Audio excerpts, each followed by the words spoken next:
Kok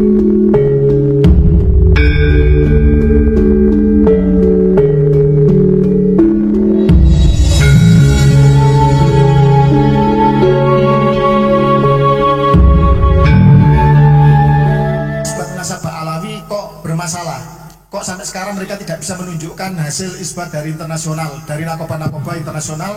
Yang kedua, menyikapi framing jahat bahwa mereka sebagai cucu Nabi terus melakukan banyak penyesatan dan klaim-klaim yang berbahaya bagi kehidupan berbangsa dan bernegara. Monggo.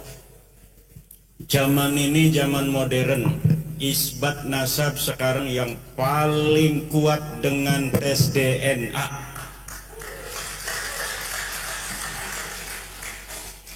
Tetapi kita perlu penegasan hari ini dari peneliti BRIN yang hadir, apakah DNA Rasulullah sudah bisa terdeteksi hari ini. Artinya kalau Kiai Syarif Rahmat mau tes DNA apakah saya keturunan Rasul bukan, ini sudah bisa presisi dapat disimpulkan. Jadi saya menjawab sambil bertanya pada ibu dan dari BRIN yang lain. Terima kasih. Masalah isbat yang lain nggak usah. DNA yang masalah penting. Framing gimana? Masalah framing, menyikapi framing jahat itu. Kan mereka melakukan framing jahat. Kami cucu Nabi, kalian harus begini. Kalau cinta pada Nabi terus, nah, itu seperti apa? Sudah dibuktikan oleh penelitian secara pustaka, tidak terkonfirmasi, melenceng jauh, gagal total. Sekarang tinggal satu lagi cara membuktikannya dengan tes DNA itu. Tetapi kita ingin penegasan daripada peneliti BRIN, apakah tes DNA hari ini sudah bisa presisi untuk mengurut kita keturunan Rasul ataukah bukan. Baik. Demikian. Oke, terima kasih. Pertanyaan ketiga langsung, dan ini sebenarnya inti yang ingin diminta adalah pertama terkait open posting Najwa Shihab yang dilakukan oleh lembaga Eijkman yang menyatakan bahwa rasnya cuma 3% ras Arab. Itu yang pertama. Yang kedua, tentang akurasi dari tes DNA itu sendiri, bagaimana kok bisa menentukan bahwa ini benar, ini keturunan Nabi dan ini bukan. Dan tentang kenapa Pak Alawi itu gagal dan mutlak tertolak sebagai keturunan laki-laki ke Sayyidina Ali bin Abi Thalib karramallahu wajhahu. Monggo. Ini yang jawab dua orang nih ya. Kayaknya tadi ada yang nggak dengar bahwa SNP itu jutaan tahun bertahan. SNP-nya Imam Ali itu sudah ditemukan. Keturunannya harus punya itu. Kalau enggak ya nasabnya batal. Anda ngaku keturunan Ali, diperiksa di lab BRIN, nggak ada penanda genetiknya Imam Ali, ya nasab Anda batal. Selesai urusan. Mbak Alawi, kita datanya nggak ada, tapi kelihatan rame gitu. Kalau saya bilang moyangnya bukan satu itu, karena begini, kalau saya haplogrupnya J saja, seluruh keturunan laki-laki saya J semua. Kalau saya G semua. Kalau Mbak Alawi maaf, rame, berarti kakeknya nggak mungkin satu. Itu dulu, kakeknya nggak mungkin satu. Kakek 1000 tahun lalu nggak mungkin satu. Keturunan Imam Ali itu ketahuan. J semua keturunannya, yang bukan J ya mungkin keturunan tapi garis perempuan. Kita nggak boleh menafikan loh ya. Artinya begini, orang ngaku keturunan siapa sepanjang dia nggak maksa harus garis laki-laki, ya kita terima aja. Bisa jadi cucu dari anak perempuan, bisa jadi cucu dari anak laki-laki, kemudian cucu laki-laki, kemudian cucu perempuan. Itu kan tetap mahram kita kan. Kita punya anak perempuan, punya anak perempuan, punya anak perempuan, sampai 10 generasi perempuan, tetap kita nggak boleh nikahi. Keturunan Nabi yang dari perempuan pun ya tetap mahramnya Nabi. Yang masalah Mbak Alawi ini kan memaksa garis laki-laki. Nah itu, saya mau ke Dr. Ariken. Biar jelasin. Oh, Assalamualaikum warahmatullahi wabarakatuh. Tadi masalah ilmiahnya, teknisnya sudah dijelaskan oleh Pak Sugeng dan Bu Rere. Saya mencoba untuk menjelaskan secara ilmiah populer tanpa mengurangi isi ilmiahnya. Begini, percaya nggak kalau kita berasal dari satu bapak, Adam, terus sampai bapak yang Adam itu bapak umat manusia, ada bapak ras manusia, itu namanya Nabi Nuh, karena pas banjir besar selesai 3 anaknya menyebar. Ada ada Sam, ada Ham, dan ada Yafet, ya. Dan kemudian menyebar ke seluruh muka bumi. Muka bumi memangnya sama? Kan enggak. Ada yang padang pasir, ada yang es, ada yang hutan tropik, segala macam. Satu tidak lebih baik dari yang lain. Dan itu sudah berpisah selama ribuan tahun. Untuk mengatasi ini, Allah menganugerahkan kepada kita mekanisme untuk menjaga supaya nggak mati gitu loh. Itu menyangkut masalah penampilannya, fisiologi tubuhnya, segala macam. Kan nggak mungkin orang yang tinggal di daerah tropika seperti ini, yang sumuk, opol, segala macam, itu punya bulu-bulu yang panjang, itu jelas nggak mungkin, ya.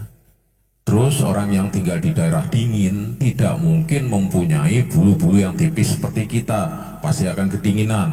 Mereka punya bulu yang lebat. Itu adaptasi manusia. Dan adaptasi manusia itu diturunkan dari orang tua ke anak supaya anaknya juga survive, bertahan hidup. Jadi ada sifat-sifat badan yang berbeda. Wong Jowo ya wong Jowo. Yang bule ya orang bule, besar di badannya itu. Tapi tak satu tidak lebih baik dari yang lain. Ya, nah maksud saya begini. Kalau ada perubahan sifat itu pasti berpengaruh pada komposisi gennya. Wallahu a'lam bisawab, saya tidak tahu, mungkin karena masih usianya masih ribuan tahun, karena berdasarkan data biologi, saya biolog dasarnya, saya ahli biologi. Dari genetika diketahui bahwa manusia itu keluar dari Afrika, out of Afrika 200.000 tahun yang lalu. Jadi masih relatif muda untuk pembentukan spesies baru. Mudah-mudahan sih enggak, ya, jangan sampai walau bisawab. Maksudnya manusia itu di dalam tubuhnya beragam, karena sifat itu diatur oleh gen, maka komposisinya beragam, macam-macam, yang ekspresinya juga beda-beda. Gak mungkin orang yang bulunya tebal tinggal di daerah panas, gak mungkin orang yang tinggal di daerah dingin punya bulu-bulu tipis tinggal di daerah dingin, orang dari daerah panas, ya. Masing-masing beda, komposisinya beda, dan itu diturunkan dari dari bapak ke anak. Itu kalau dari ibu ke anak. Kalau dari ibu dari mitokondria, namanya ada gen ya di dalam tubuh. Ada sel lah, organel. Lah yang kita fokus ke sekarang kan masalah nasab. Maka kita lari ke masyarakat yang penurunannya patrilineal, garis bapak. Berarti kita ambil yang di kromosom Y, karena Y itu bapak, ya. Nah, jadi masing-masing daerah itu beda-beda komposisi kromosom Y-nya. Kenapa? Karena alamnya beda. Nah, alam yang sama pasti punya manusia-manusia yang mbahnya sama. Jadi tiap-tiap daerah itu punya komposisi kayak mainan Lego itu, merah, kuning, hijau, coklat, hitam, apa segala macam, itu beda sesuai dengan kondisi alamnya. Makanya kalau alamnya begini, komposisinya gini. Orang yang tinggal di daerah semenanjung Arabia dengan panas seperti ini, yang kemudian dikenal sebagai orang-orangnya Babilonia, kemudian menurunkan Ibrahim, Ismail dan Ishak, ya, orang-orang Arab dan Yahudi, itu komposisi gennya kayak gini di kromosom Y-nya. Kenapa? Karena sesuai dengan komposisi di wilayahnya yang panas. Ini dibagi grup, ya, dibagi klasifikasi secara alfabetis, namanya haplogrup C, karena itu dari hanya sel laki-laki. Kalau manusia kan XXSY, ini kan cuma satu bahasa latinnya haplo, separuh, haplotype, tipe separuh laki-laki, ya. Tipe yang khusus laki-laki, yang separuh cuma laki-laki, berarti yang Y, bukan yang X kan perempuan, yang Y laki-laki. Y ini juga beda-beda. Kenapa? Sesuai alamnya. Allah Maha Adil, Allah menyukai diversitas. Makanya saya pernah guyon sama teman saya, seandainya Rasulullah dengar Bhinneka Tunggal Ika, beliau pasti senyum. Karena Allah itu menciptakan keberagaman, karena alamnya beragam. Maka orang yang tinggal di daerah padang pasir kayak begini, yang kemudian menurunkan orang-orang Yahudi dan Arab, itu komposisi Y-nya kayak gini, maka itu disebut Y, ya, kromosom Y, grup C1, grup orang-orang padang pasir Arabia. Lalu masing-masing juga beda, orang Eropa yang dingin beda, yang Afrika gini beda, segala macam. Termasuk orang yang di Asia Tengah, kering-kering kayak Arab sih enggak, tapi padang rumput, stepa, beda lagi dengan orang Arab, pasti kan, dengan orang Yahudi beda. Ya walaupun ada wilayah subur, tapi keringnya beda dengan yang di Asia Tengah. Nah ini beda lagi komposisinya, namanya komposisi G, bukan C lagi tapi G. Itu yang orang-orang sekarang, orang-orang yang wilayah yang berbahasa Turki, bahasa-bahasa kayak Turki, ya Kazakhstan, Uzbekistan, segala macam. Itu orang-orang Asia Tengah itu G, Kaukasia namanya. Jadi bagaimana mungkin mau mengaku Arab kalau Y-nya, kromosom Y ini bukan J? Kan itu bukan orang Arab, itu orang sana. Tapi dunia ini kan luas, jadi jalanlah ke muka bumi itu. Maksudnya ini, jadi ada orang Kaukasus juga bisa tinggal di wilayah Arab, bisa ngaku-ngaku setelah sekian generasi aku Arab loh, gitu. Aku pasti bahasa Arab gini. Tapi diperiksa kromosomnya, kok G bukan J.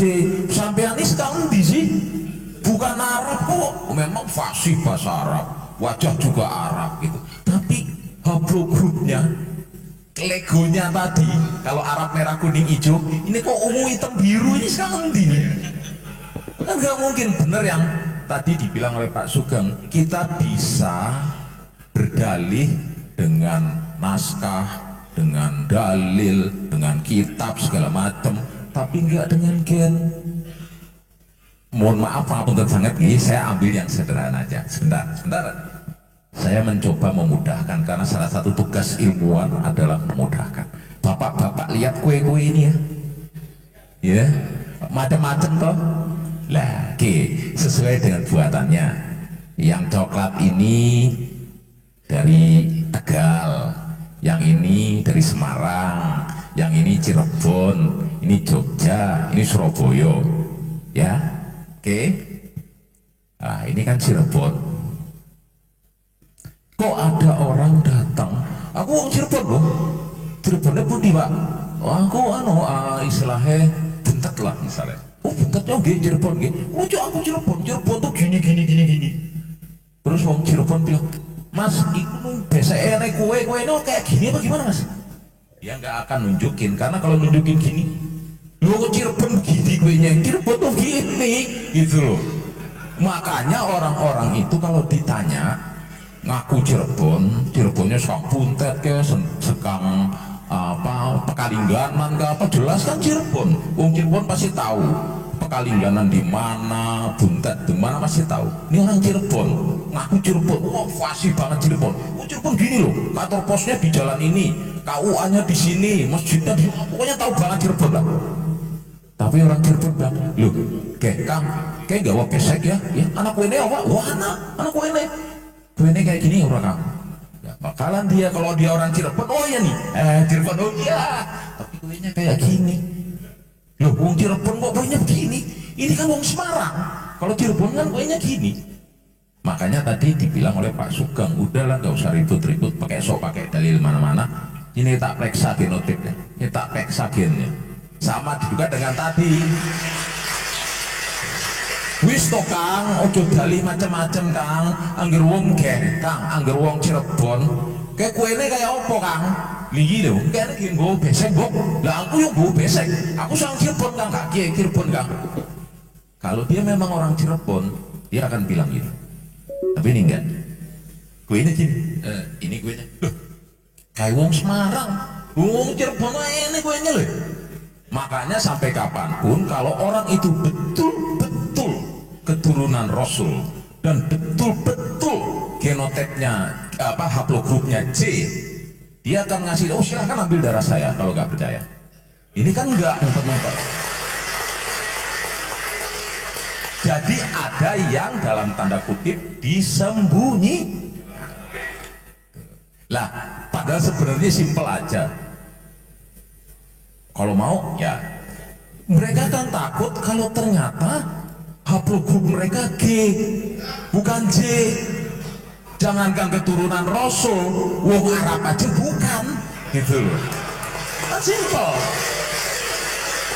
Saya tidak menuduh mereka ahlul bait atau bukan, tapi kalau memang di dalam, jadi gini, ilmuwan dan Islam kebetulan sama. Makanya di masa lalu, ilmuwan-ilmuwan di masa lalu yang fondasinya sampai sekarang tetap dipakai, termasuk genetik, itu ulama-ulama Islam. Al-Khawarizmi, itu bapaknya optika modern. Saya botani, itu ada Al-Dinawari. Beliau menulis buku kitab Al-Hayatun atau apa? Al-Nabati, Al-Nabatiyah, jadi tentang tumbuhan. Saya botanis, Bu. Saya mempelajari itu, dan kami mengakui bahwa salah satu ilmuwan botani dunia itu adalah Ad-Dinawari. Ad-Dinawari lah yang menulis tentang apa yang di dalam bahasa Arabnya itu saya lupa namanya, yang kalau diterjemahkan intisari dari sesuatu yang penting. Itu apa? Pala. Beliau menulis tentang cengkeh. Cengkeh itu dan pala ini berasal dari wilayah Al-Mulk, negara dengan wilayah yang banyak rajanya, Maluku. Jadi sebelum Magelang segala macam keluyuran itu orang Islam sudah tahu, gitu loh. Makanya para ulama Muslim yang juga masih diteruskan oleh kami sampai hari ini, detik ini, adalah mengatakan ilmuwan itu boleh salah, tetapi tidak boleh bohong. Lah, ini guyonannya. Sebaliknya, orang yang jahat itu atau orang yang menyembunyikan kebenaran, semboyannya kita boleh bohong, tapi nggak boleh salah kalau bohong, kan gitu. Nah, kalau kami ilmuwan dan kaum muslimin yang benar yang disampaikan juga oleh Rasulullah adalah kitab ilmuwan atau orang-orang berilmu, atau kalau kita kan disebut alim ulama ya. Alim ulama itu manusia loh, bukan dewa atau manusia setengah dewa. Alim ulama itu bisa salah, tapi tidak boleh bohong. Jadi kalau ada sesuatu yang disembunyikan, dia tidak mau ngasih sesuatu, berarti ada yang bohong. Nah, sudah selesai. Nah, daripada ribut-ribut, yo pengen kene ketihe darahe tak periksa. Angger memang J, sampai bener kok. Tapi angger G, kalau Muslim boleh salah, tapi nggak boleh bohong. Rasulullah pernah salah nggak? Pernah, tapi kesalahannya kecil. Tapi Rasulullah pernah bohong nggak? Nggak pernah. Jadi kalau Anda Muslim, jangan takut salah, takutlah kalau bohong. Nah, seperti saya tadi dibilang oleh bapak-bapak semua, bahwa baik dalam ilmu apapun juga ya, kita itu bisa aja sampai ke kesimpulan yang salah, tapi tidak boleh bohong, itu pertama ya. Jadi makanya Rasul mengatakan sampaikan yang hak walaupun itu pahit. Dan ini pasti berkaitan dengan mereka merasa mempunyai kemuliaan, sehingga kalau dagang gampang, kalau ini gampang, jadi urusannya duit ya toh. Padahal Rasulullah sendiri bilang, barang siapa yang merasa tenang di rumahnya ya, sehat badannya dan cukup makan untuk hari ini, berkah cukup makan hari ini, dia bagaikan sudah memiliki dunia dan segala isinya. Jadi Rasulullah itu mengajarkan kepada kita santai aja, yang penting ojo, sing penting ikhlas lan ojo musyrik, udah itu aja. Lah kalau dia menyembunyikan sesuatu yang bohong, kan sama aja musyrik. Bagaimana turunan Nabi musyrik? Nah, untuk ini supaya tidak berlarut-larut, nggak usah pusing-pusing, getih mundi gitu loh, letak periksa. Kalau memang benar-benar J ya oke. Sing kalau memang G ya ngaku, ya saya memang bukan dari sana, selesai. Karena sama seperti ini, ngakune wong Cirebon, biasa isi iki udah Cirebon sandi gitu loh. Nah kan, nah tapi untuk sampai jauh ini atau ini di